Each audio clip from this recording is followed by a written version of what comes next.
My name is Glenn Most. I'm professor of Greek philology at the Scuola Normale Superiore in Italy, a regular visiting professor at the Committee on Social Thought at the University of Chicago, and an external scientific member of the Max-Planck-Institute for the History of Science. I work primarily on ancient Greek and on the classical tradition, but not only on the Greco-Roman classical tradition, I'm interested also in all classical traditions. Glenn, you worked on commentaries in the Greco-Roman tradition. Can you tell us something about when these commentaries were written, what they were written about, in what languages, if we know who they were written by, why they were written, and also what did they look like? If one had one in front of one, how would one read it? What would be the materials on which it was written? As long as there have been poetry and any form of public literature, there have been commentaries. When the poetry was oral, the commentaries were oral, but at a certain point, poetry started to be written down, and then much later, commentaries started to be written down. There were small commentaries to individual texts and problems, but the notion of a full commentary to a whole text came probably in the Alexandrian period, in the 3rd century BC, when the Ptolemies constructed a library that was supposed to have all of Greek literature. And for the first time, people found themselves not just with one manuscript of Homer or two manuscripts of Homer, but with dozens and dozens and dozens of manuscripts of Homer. And these manuscripts differed from one another, so that the librarians, who are at the same time philologists, had to figure out, what did Homer write? How are we supposed to construct his text? And in doing so, they not only made additions, but also made commentaries in order to explain their choices. We know the names of some of these people, like Aristarchus, Aristophanes of Byzantium, Xenodotus, and so forth. And there's a whole history that has been reconstructed of the development of these commentaries. Originally, these commentaries never were on the same page as the text in the way that we are familiar with nowadays. Instead, there would be one papyrus roll, because in this period papyrus was the most used material, and the papyrus roll had, let's say, the text of Homer, and on the side of the text, in the margin, there would be little critical signs. These critical signs would refer to another papyrus roll in which the commentary appeared, and the commentary would explain each time that there was a critical sign what the problem was in that line and why the editor had put it the way he had. That's very interesting. So how are we supposed to imagine the actual act of reading? You have, on the one hand, let us say, a text of Homer in your hand, and then on the other, the commentary. When you come to something like a footnote sign for us, your eyes would zigzag to the commentary, explicate that passage, zag back, so that there's a continual interruption back and forth from text to commentary. Is that right? Exactly. Is it comparable to how one now reads online until one gets to a word which is usually highlighted in a particular color, which we know is hyperlinked? Click the hyperlink, read the hyperlink, and go back to the text. Are there analogies here? There's certainly analogies. There are also some differences. We're used to working with one computer screen at a time, although some people work with more than one. And with one computer screen at a time, when you click the word, then you don't have to, your eye doesn't have to travel very far to find what it's zigging towards before it zags back. If you have two different papyrus rolls, you have a different situation. And imagine if you want to consult not just one commentary, but more than one commentary, you'd have to be like a Hindu god in order to be able to hold all of these different papyrus rolls. What I think is that people didn't have desks, writing desks in Greek antiquity at least. There's no word for a writing desk in Greek, and no references to anybody ever sitting at one, and none has ever been found archaeologically in the excavations of libraries. So people who read probably read the way they're shown reading in ancient statues and vases, namely sitting on a chair with a papyrus roll partially unrolled in front of them. Well, you can do that with one, but you can't do it with two. And you certainly can't do it with more than two. Just balancing these papyrus rolls and trying to go back and forth couldn't be done. My theory, therefore, is that people read, when they read a text and commentary, in groups, that one person read out the text and asked another person to read to him out loud the commentary to that text, so that it's not a matter of a desk with somebody sitting in front of it, but rather a set of chairs, or a higher chair and then a bench with disciples, each one with his own papyrus roll. That means that there are social dimensions and performance dimensions and power hierarchies involved in a way which is different, to a certain extent at least, from the contemporary world.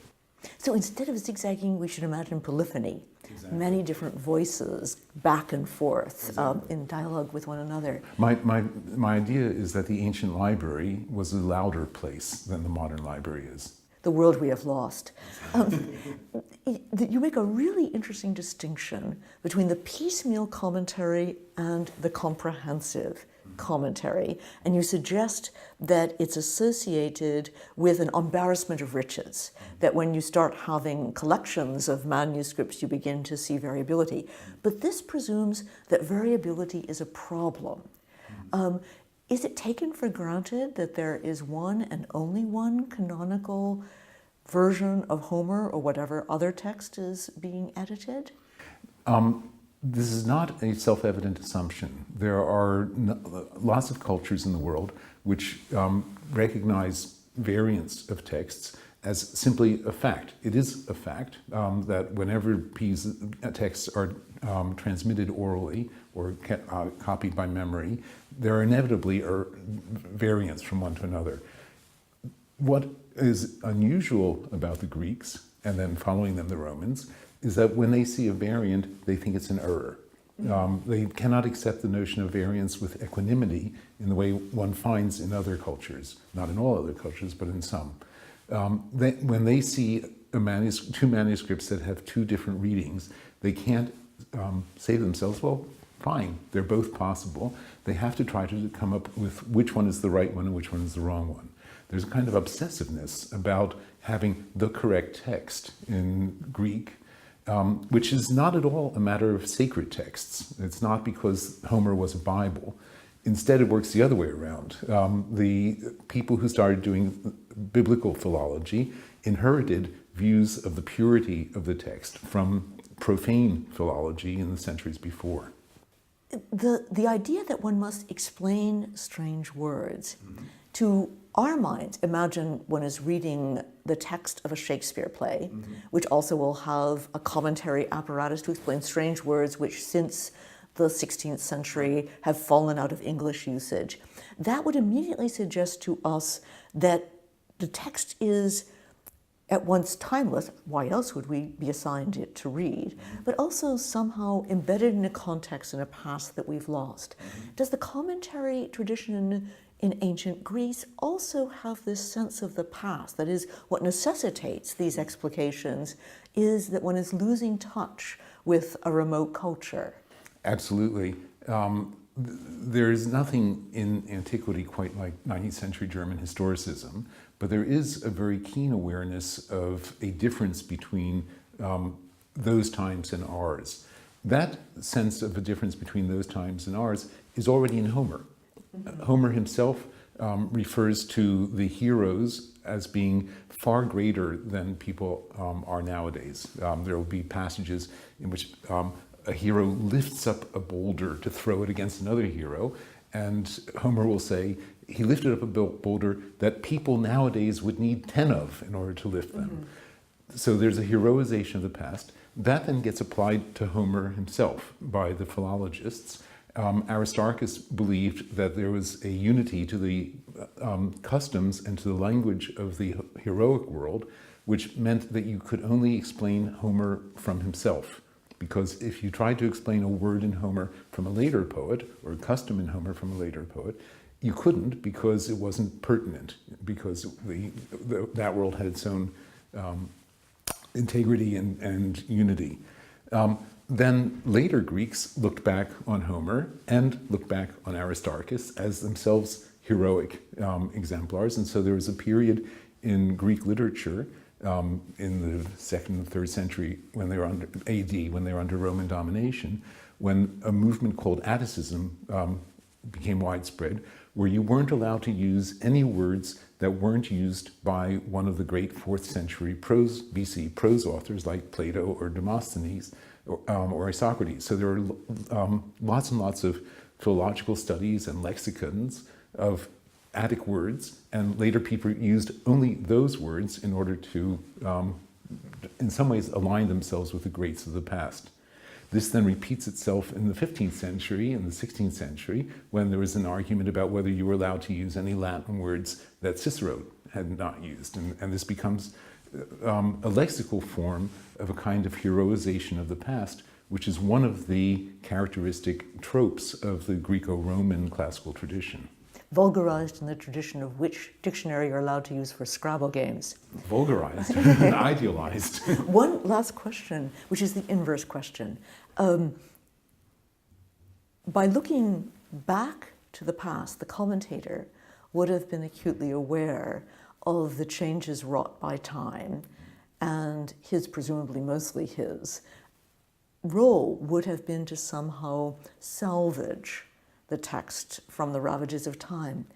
Was there the converse movement of thinking of the future, and that this commentary would somehow serve as yet unborn generations in order to retrieve the canonical text? First, a tiny addition to your absolutely correct point that the philologist in antiquity was usually a man. The addition is not always. There are a few female philologists that we know about, not many, maybe about 4 or 5, and we don't know much about them, but they are interesting figures and they're worth studying more than they have been studied so far. There's not just Sappho among literate women. But in general, the explicit pronunciations, which are not many that have survived, look more to the past than to the future. The future is more a category of something that things should be preserved from the past for than something which one imagines intervening into or trying to improve things or to make it even better. There's more a backward-looking nostalgic sense that things have declined, and if we study them as closely as we can, the great things from the past, then at least it will slow our further descent, although it probably won't stop it altogether. Thank you very much. Rainey, thank you very much.